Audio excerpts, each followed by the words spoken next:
Hi everybody, मेरा नाम है डॉक्टर शिप्रा तिवारी और मैं हूं आपकी NEET UG counselling expert with the leading biology educator of India. Now सबसे बड़ा सवाल ये है कि स्टेट का जो रिजल्ट है उसमें से कुछ स्टेट का रिजल्ट जो है वो आ चुका है और बहुत सारे स्टेट्स ने रजिस्ट्रेशन करवा दिया है, उनकी चॉइस फिलिंग भी हो गई है, फिर भी जो रिजल्ट है वो नहीं आ रहा है। अब मैं आप लोगों को ये बताती हूँ सबसे पहले कि किन किन स्टेट्स के जो है वो रिजल्ट आ चुके हैं, क्योंकि ये जानना आप लोगों के लिए बहुत ज्यादा जरूरी है बेटा। तो मैं ना आपको इसी चैनल पे सारे स्टेट्स के कट ऑफ भी बताऊंगी, सो मेक श्योर कि हर बच्चा जो है वो प्लीज चैनल को सब्सक्राइब कर लीजिएगा। जैसे कल मैंने बिहार की बताई है, ऐसे ही बिहार की जो है वो रिजल्ट राउंड 1 का आ चुका है। ऐसे ही आपका छत्तीसगढ़ का राउंड 1 का रिजल्ट आ चुका है। ऐसे ही आपका झारखंड का रिजल्ट आ चुका है। ऐसे ही आपका कर्नाटका का भी रिजल्ट आ चुका है और मध्य प्रदेश का भी रिजल्ट आ चुका है। ठीक है, तो आपके एमसीसी का राउंड 1 का रिजल्ट डन है, झारखंड का है, छत्तीसगढ़ का है, बिहार का है, कर्नाटका का भी रिजल्ट जो है वो राउंड 1 का आ चुका है और उसके बाद आप लोगों का मध्य प्रदेश का भी राउंड 1 का रिजल्ट जो है आ चुका है। ये सारे आपका बिहार का हम लोगों ने इस चैनल पर डन कर दिया। आज मैं आपको छत्तीसगढ़ का और आपको मध्य प्रदेश का जो है कट ऑफ का, जो राउंड 1 की क्या कट ऑफ गई है वो मैं आपको बता दूंगी। ठीक है, इस चैनल पे मैंने आप लोगों को एक्सपेक्टेड राउंड 2 की भी कट ऑफ बता रखी है, प्लीज वो जरूर देख लीजिएगा अपनी प्रेफरेंस लिस्ट बनाने से पहले। ठीक है, अब बड़ा सवाल पता है क्या है? बड़ा सवाल ये है कि बाकी स्टेट्स का जो रिजल्ट है वो क्यों नहीं आ रहा है। उसमें से अभी अगर मैं बात करूं हरियाणा की, अब हरियाणा ने तो बेटा अभी तक नो रजिस्ट्रेशन ही नहीं हुआ है इनका। लो ठीक है, अगर मैं उत्तर प्रदेश की बात करूं, उन्होंने डॉक्यूमेंट करवा ली, रजिस्ट्रेशन करवा लिया, नो चॉइस फिलिंग। तो बेटा ये लोग इतने पीछे क्यों है?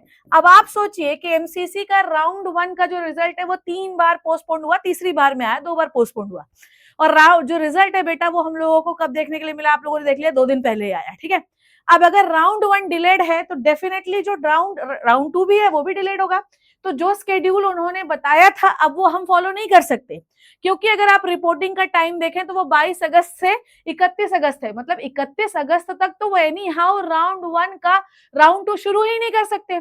अब यही एक डेट है जहां पर सारे स्टेट्स जो है अपनी अपनी काउंसलिंग राउंड 1 की कंप्लीट करा ले, और यूजुअली ऐसा ही होता है कि जब एमसीसी का राउंड 1 का रिजल्ट आता है तो बाकी स्टेट्स के राउंड 1 के रिजल्ट आते हैं।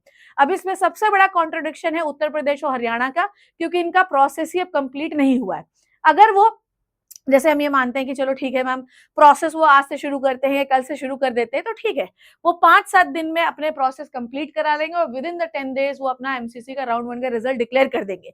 सो ये कोई बहुत बड़ी बात नहीं है, सो इससे किसी भी बच्चे को पैनिक करने की जरूरत नहीं है। और यूजुअली ऐसे ही होता है, यूजुअली ऐसे ही होता है कि जब एमसीसी का राउंड 1 का रिजल्ट आता है बेटा, तब आपके स्टेट का राउंड 1 का रिजल्ट आता है, फिर एमसीसी के राउंड 2 का रिजल्ट आता है, फिर आपके स्टेट का राउंड 2 का रिजल्ट आता है।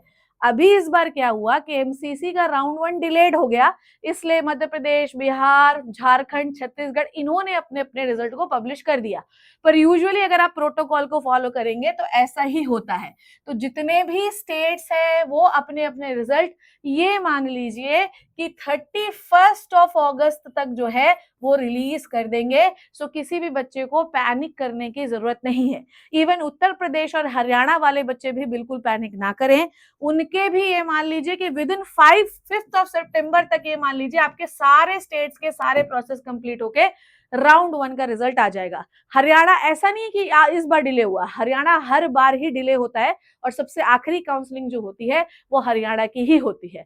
बजाय इसके कि कब चॉइस फिलिंग होगी, ऐसा तो नहीं है कि स्टेट अपनी काउंसलिंग कराएगा नहीं, स्टेट तो अपनी काउंसलिंग कराएगा ही। बजाय इसके आप इस पर फोकस करिए कि अगर राउंड 1 में हमें कॉलेज नहीं मिलता है तो राउंड 2 में हमें कैसे कॉलेज मिलेगा। या अगर आप लोगों ने यूपी के बच्चे हैं, अगर आपने चॉइस फिलिंग नहीं की है तो अपनी चॉइस फिलिंग पे विशेष तौर से ध्यान दीजिए, क्योंकि यूपी के कॉलेजेस को आपको देखना समझना बहुत ज्यादा जरूरी है। यूपी के बहुत सारे कॉलेजेस में अभी बहुत विवाद चल रहा है, क्योंकि उन्होंने ये बोला था कि भैया उन्होंने एग्जामिनेशन फीस 14,000 इंक्लूड कर रखी है, पर आपको पता है कि उन्होंने एग्जामिनेशन फी के नाम पे 1 लाख रुपए बच्चे से एक्स्ट्रा ले लिया। 13 लाख रुपए उनकी फीस थी एनम, पर उन्होंने 17 लाख रुपए कर दी है।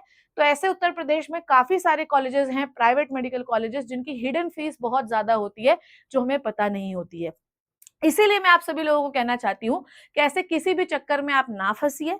मैं आप सभी लोगों को कहना चाहती हूँ कि एक एक्सपर्ट गाइडेंस लेने में कोई शर्म नहीं, कोई वो नहीं होना चाहिए। नीचे नंबर फ्लैश हो रहा है 7838501509, इस पर कॉल लगाइए और इस टाइप के फ्रॉड से बचिए, क्योंकि ऐसा ही होता है बच्चों। ऐसा ही होता है। आपके हिडन चार्जेस उत्तर प्रदेश में खासकर हमको पता भी नहीं होते, महाराष्ट्र एंड उत्तर प्रदेश का बहुत ज्यादा ये टंटा है, ठीक है। तो आपको ये सब चीजें जो है हमारे काउंसलर बताएंगे कि भैया किस में आपको ज्यादा हिडन चार्जेस देना पड़ेगा, ठीक है। तो अगर आप सरकारी कॉलेजेस की काउंसलिंग करा रहे हैं तो मैं ये कहूंगी कि एक्सपर्ट का गाइडेंस लीजिए और लाइट का कोर्स ज्वाइन कर लीजिए। बहुत सारे ऐसे बच्चे हैं जिन्होंने राउंड 1 में चॉइस फिलिंग ढंग से नहीं की, जिसकी वजह से उनको कॉलेज एमसीसी में अलॉट नहीं हुआ। इवन मध्य प्रदेश के मेरे बहुत सारे बच्चे हैं, वो मध्य प्रदेश स्टेट में होने के बावजूद, जबकि मध्य प्रदेश और छत्तीसगढ़ की कट ऑफ जो होती है वो काफी लो जाती है, काफी सारे बच्चों को राउंड 1 में एडमिशन मिल जाता है, फिर भी उनकी बेवकूफी की वजह से उनको राउंड 1 में कॉलेज नहीं मिला, वो राउंड 2 के लिए लड़ रहे हैं, जबकि मध्य प्रदेश छत्तीसगढ़ में राउंड 2 में बहुत ज्यादा सीटें बचती ही नहीं है। तो ये बेवकूफी, ये गलती आपसे ना हो, इसलिए मैं आप सभी लोगों से हाथ जोड़कर विनती करती हूँ कि एक्सपर्ट गाइडेंस लीजिए। अगर आप सरकारी कॉलेजेस ढूंढ रहे हैं तो नीट काउंसलिंग लाइट लीजिए, अगर आप सरकारी प्राइवेट डीम्ड ये सब ढूंढ रहे हैं तो नीट काउंसलिंग प्लस लीजिए, और अगर आप मुझसे सरकार ये जो है ये अपना 4999 का पड़ेगा और ले लीजिए। पैसे बचाते बचाते क्या हो गया आपने देखा ना, अब पैसे ज्यादा मत बचाइए, थोड़े खर्च करिए और गाइडेंस लीजिए बेटा। और ये है नीट काउंसलिंग एलिट। अगर आप लोग मुझसे काउंसलिंग करवाना चाहते हैं कि नहीं हमको मैम आप बताइए, क्योंकि राउंड 2 में अगर आपकी सीट चली गई ना, फिर राउंड 3 में बहुत मुश्किल हो जाता है अच्छी सीट मिलने में, ठीक है। तो प्लीज ये लीजिए, क्योंकि ये सब चीजें होती हैं जो बच्चे उनके माँ बाप को नहीं पता होती, सो ये इसमें हम आपकी हेल्प करेंगे।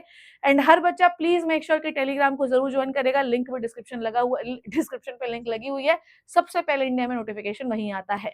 अगर वेबसाइट में इनका प्राइस ज्यादा दिखे तो GMC50 कोड इस्तेमाल कर लेना बेटा, और है ना इस नंबर पे कॉल करो 7838501509। टू वे प्रिसाइज कंक्लूजन ये है कि सारे स्टेट का रिजल्ट जो है वो ये मान लो 5 सितंबर के अंदर अंदर तक आ जाएगा। इवन यूपी एंड हरियाणा भी अपनी प्रोसेसेस को शुरू करके कंप्लीट करने की ओर होंगे। I hope you learn enjoyed the video. Thank you so much, take care and bye bye.